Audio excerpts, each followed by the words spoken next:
At 2:17 in the morning on the 9th of May, 1945, First Lieutenant Raymond Calloway, 23 years old, 19 missions behind him, sat in the left seat of a burning B-29 Superfortress with 3 feathered engines, a fuel leak venting 20 gallons a minute into the Pacific darkness, and 24,000 pounds of high explosive still locked in his bomb bay. The target was 40 miles ahead, home was 1,500 miles behind, and the only rational decision, the one any reasonable man would have made, was to turn back. Raymond Calloway was not unreasonable. He was just not finished yet. Ray grew up in Macon, Georgia, the son of a cotton mill foreman who believed that understanding how things worked was more valuable than being told how things worked. As a boy, Ray took apart alarm clocks, studied the springs, and put them back together before his mother noticed. He enrolled at Georgia Tech in 1940 to study mechanical engineering. Pearl Harbor ended that plan in December of 1941, and by January of 1942, he was in an Atlanta recruiting office being assessed by a warrant officer who wrote on his file, "Technical aptitude exceptional, temperament calm under pressure, recommend pilot training." He graduated from basic flight school at Cochran Field, 14 miles from his childhood bedroom, in August of 1942, transitioned to 4-engine aircraft at MacDill Field in Florida, and spent 8 months learning the B-29 Superfortress at Smoky Hill Army Airfield in Kansas before arriving at the 73rd Bombardment Wing on Saipan in November of 1944. He had never heard a shot fired in anger. The B-29 Superfortress was, in the spring of 1945, the most expensive machine ever built by human hands, $600,000 per aircraft at a time when a working man earned $2,000 a year. It stretched 99 feet nose to tail, spanned 141 feet wingtip to wingtip, and weighed 65 tons fully loaded. Its 4 Wright R-3350 duplex Cyclone engines produced 2,200 horsepower each and were magnificently prone to catching fire. In the early months of the Pacific Campaign, the R-3350's overheating cylinder heads and rupturing oil lines killed more B-29 crews than Japanese fighters did. Every man who flew the Superfortress understood that the aircraft was as dangerous as the enemy and flew it anyway. Tonight, Ray's aircraft, Wounded Pride, carried 6 AN M56 4,000-pound blockbuster bombs, 24,000 pounds of high explosive in 2 triple-bay clusters, aimed at the Kawasaki Aircraft Industries assembly plant at Akashi, 40 miles west of Osaka. The facility was producing K-61 Tony fighters and Mitsubishi aircraft engines. 12 B-29s from the 58th Bomb Wing were assigned to the run that night, flying individually at staggered altitudes between 8 and 12,000 feet. Ray was slotted for 9,200 feet. Bombs over target at 3:15 a.m. Wheels up from Tinian at 11:45 p.m. Everything about that plan lasted 47 minutes. At 12:32 in the morning, climbing through 8,000 feet over the Philippine Sea, flight engineer Technical Sergeant Donald Marsh, 28 from Youngstown, Ohio, 6 years on the floor of Republic Steel before the Army found his aptitude scores, came over the interphone with the particular flatness he used when he did not want to alarm anyone. "Commander, oil pressure dropping on number 3. Watching it." Ray backed the throttle down. The pressure stabilized. 11 minutes later, it dropped again, faster. Donnie feathered engine 3. Wounded Pride continued north on 3 engines, its mission window compressed by 40 minutes, its fuel consumption rising. Ray did the math. Akashi was still reachable. He pressed on.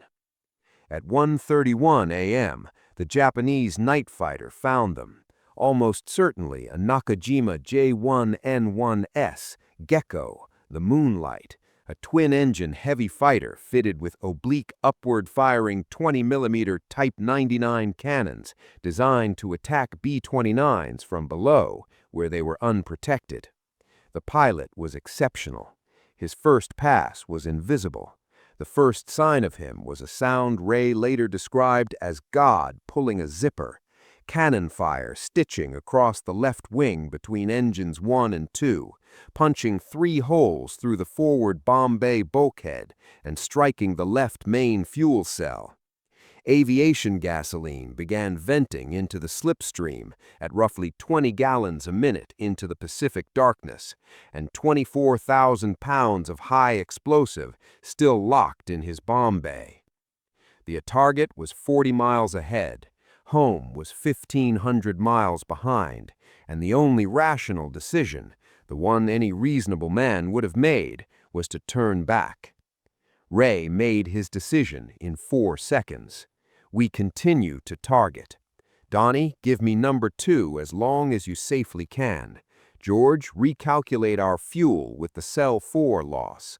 Carlos, bomb site ready ahead of schedule.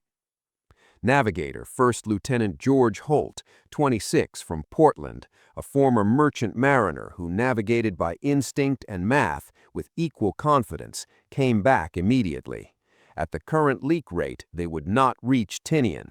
They could reach Iwo Jima, 625 miles from Japan, in American hands for 63 days, still being mortared occasionally by Japanese holdouts in volcanic caves, but it had a runway. Plot us for Iwo Jima after the drop, Ray said. At 1:31 a.m., the Gecko made his second pass. Gunner Staff Sergeant Albert Sato, a Nisei American from Sacramento, whose parents were interned at Tula Lake while he flew combat missions over Japan, a fact he carried with a composure that left his crewmates in quiet awe, called the brake, and Ray rolled right hard, a maneuver that felt obscene in a 65-ton aircraft. The cannon burst passed behind the tail. Gunner Eddie Pulaski fired a burst from his twin M2 Browning 50 caliber guns and reported strikes on the Gecko's right engine. The fighter descended into the darkness. For 19 minutes, nothing came after them. At 1:49 a.m., Donnie feathered engine 2. Now they were running 2 right-side engines and 1 left, asymmetric thrust yawing the aircraft persistently left, Ray holding right rudder pressure that would leave his path aching for a week. Tom Briggs, the co-pilot, 22, from Evanston, Illinois, who had played piano in a jazz band before the war and hummed bebop during pre-flight checks, worked the trim controls and hummed something that might have been round midnight. The coast of Japan appeared in the darkness ahead. Japan's coast 22 miles, target 38 miles, George Holt announced. 38 miles. Bombardier First Lieutenant Carlos Vega, 25, from El Paso, a pre-war land surveyor who spoke quietly to his Norden M9B bomb site in Spanish, was already warming the optics. Then Donnie Marsh said, "Commander, number 1 is running hot. Cylinder head temperature is 420 degrees. Limit is 415. 5 degrees above redline, the remaining left side engine.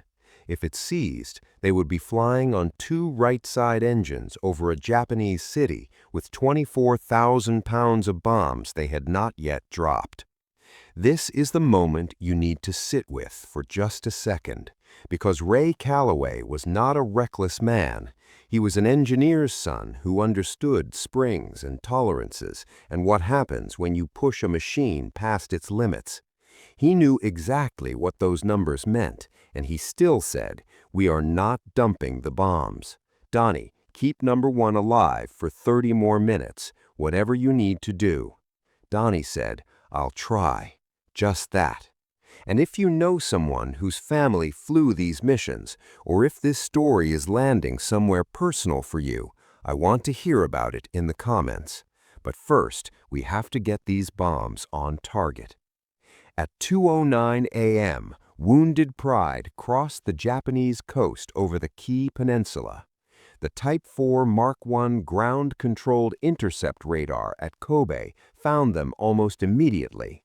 Searchlight batteries locked 4 beams of 1,500,000,000 candle power onto the aircraft from 3 directions simultaneously.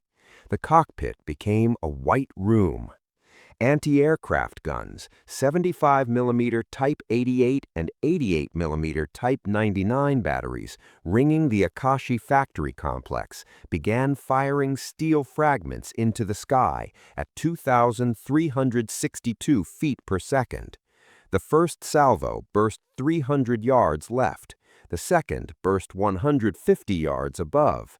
The third salvo went off at 75 yards right, exactly correct altitude, and the concussions hit Wounded Pride like hammers, through the rudder pedals, through the control column, through the seat.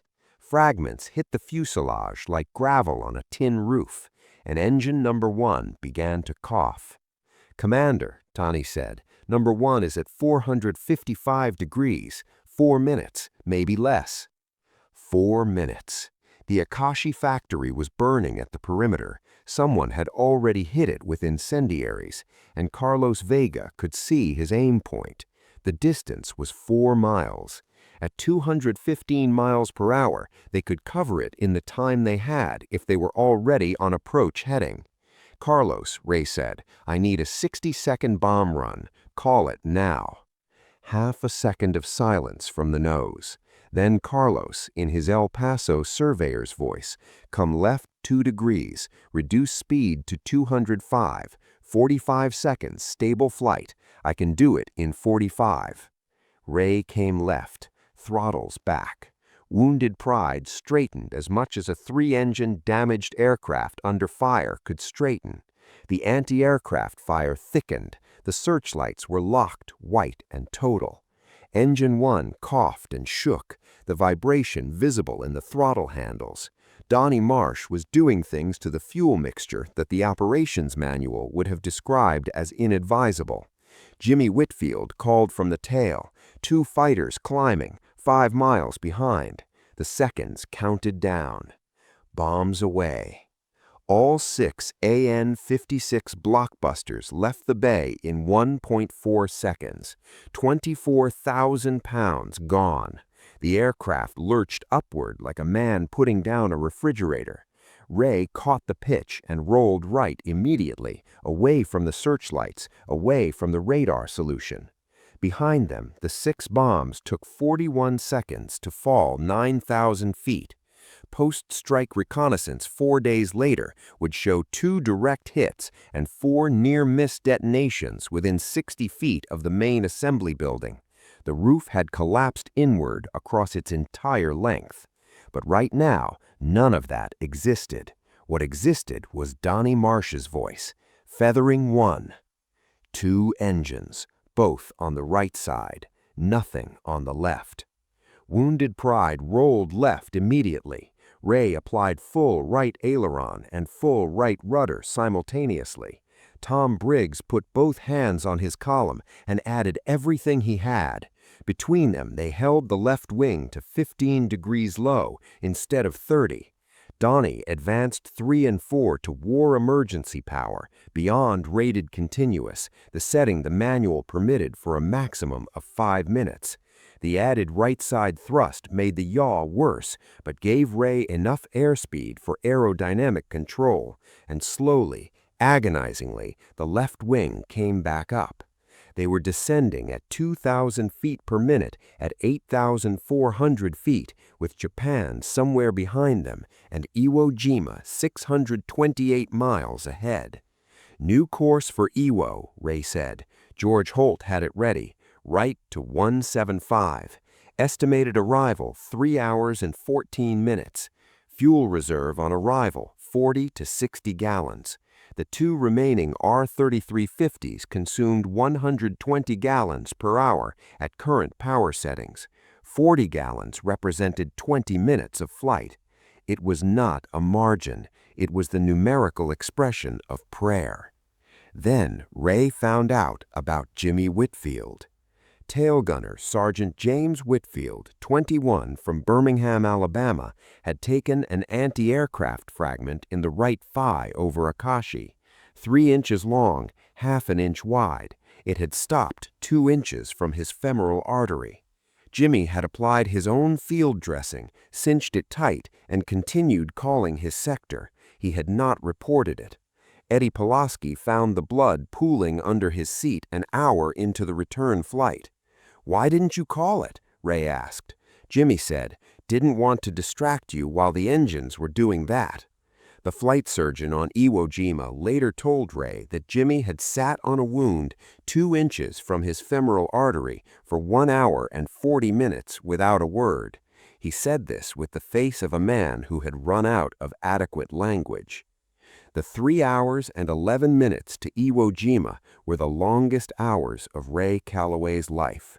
Tom Briggs hummed jazz the entire flight, not from calm, his hands were shaking, but because it was the only alternative his brain offered to panic. Albert Sato watched the darkness behind them for fighters and said quietly at some point during the 3rd hour, "My parents are 2,000 miles east of here. They're probably asleep." Nobody answered, but Frank Dubois, the youngest crewman, 19, from rural Vermont, who'd never left New England before the Army sent him across the Pacific, reached across the fuselage and put his hand briefly on Albert's shoulder. That was the whole conversation. At 5:28 a.m., Wounded Pride crossed the northern tip of Iwo Jima. The runway approach lights were the most beautiful thing Ray had ever seen. The tower cleared him immediately, crash crews standing by. He flew the pattern on 2 engines, the left turn to final a wide, gasping arc half a mile off normal track, got the gear down on the emergency system, confirmed 3 green lights, and told his crew to brace. The aircraft crossed the threshold at 140 knots, touched the main mounts, settled to the nose gear, and pulled hard left. No left hydraulic braking, only right brake available. Differential thrust useless with both engines on the same side. Ray used right brake alone. Wounded Pride skidded off centerline, came to rest 40 feet from the runway edge in volcanic ash and gravel with both main gear tires blown and the right inboard engine on fire. The fire was out in 90 seconds. Jimmy Whitfield was on a stretcher in 4 minutes. The femoral artery was intact. He kept the leg. Frank Dubois walked the left wing and counted 31 shrapnel holes before he stopped, not because he ran out of holes. Ray sat in the left seat for 3 minutes without moving or speaking after the engines stopped. He did not have words for what had just happened. He was 23 years old from Macon, Georgia, and he had just held a burning airplane over Japan on willpower and Donnie Marsh's mechanical instincts, dropped 6 4,000-pound bombs on an aircraft factory, and brought 11 men home to an island made of volcanic rock 600 miles from where he had killed the last engine. The Distinguished Service Cross citation, written 3 weeks later, described extraordinary heroism and complete disregard for personal safety. Ray received the award at a ceremony on Tinian in June of 1945. His recorded response was to say, "Thank you," and go find something to eat. The ceremony was not mentioned in the Macon Telegraph. The war ended in September. Ray was separated from service in November, returned to Georgia in December, finished his engineering degree at Georgia Tech in 1948, married a school teacher named Catherine, and spent 31 years designing hydraulic systems for agricultural equipment. He was, by all accounts, exceptionally good at hydraulics. His crew scattered back into ordinary life. Tom Briggs taught high school band in the Chicago suburbs for 22 years. Carlos Vega retired as chief surveyor of a land company in El Paso. George Holt got his captain's license and spent his career on Pacific merchant routes. Donnie Marsh went back to the Youngstown steel mill as chief maintenance engineer. Jimmy Whitfield opened an auto repair shop in Birmingham. His son inherited it. Albert Sato waited until 2005 for the Air Force to formally document his 18 combat missions and award him the Air Medal with 3 oak leaf clusters. He was 83 at the ceremony and accepted the medal with the same composure his crewmates had noted 60 years before. Frank Dubois went back to Vermont and never talked about the war. His daughter found his service record in a storage unit 30 years after his death and brought it to a 73rd Bomb Wing reunion in 2009. She arrived not knowing if anyone would remember her father.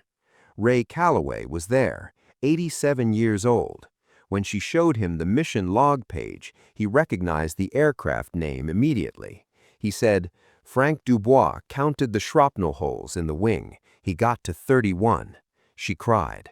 Ray patted her hand and said, "He was the bravest 19-year-old I ever met, and I met a lot of them."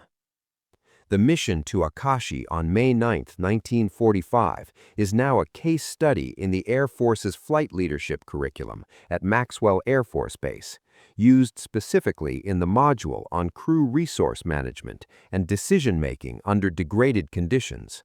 The lesson is not about heroism in any cinematic sense. It is about the methodical, collectively disciplined process by which a trained crew absorbed successive catastrophic failures and continued to function, communicating clearly, trusting each other, and making rational decisions under pressure so total that rationality itself becomes a form of courage. Raymond Calloway died in Macon, Georgia on March 18, 2014, 11 days after his 92nd birthday. His obituary mentioned the Distinguished Service Cross. It did not mention what it felt like to hold a burning aircraft level at 2 in the morning over Japan with 2 dead engines and 11 men who trusted the steadiness of his hands. Some things the paperwork never quite captures. But a kid from Georgia who grew up understanding springs looked at a broken machine over a burning target and refused to stop until the machine had done its work. The bombs fell, the factory burned, the aircraft came home. Now, do you have a family member who flew in the Pacific or who worked in the factories that built aircraft like the B-29? Leave their name below. They deserve to be remembered, and this is as good a place as any to start.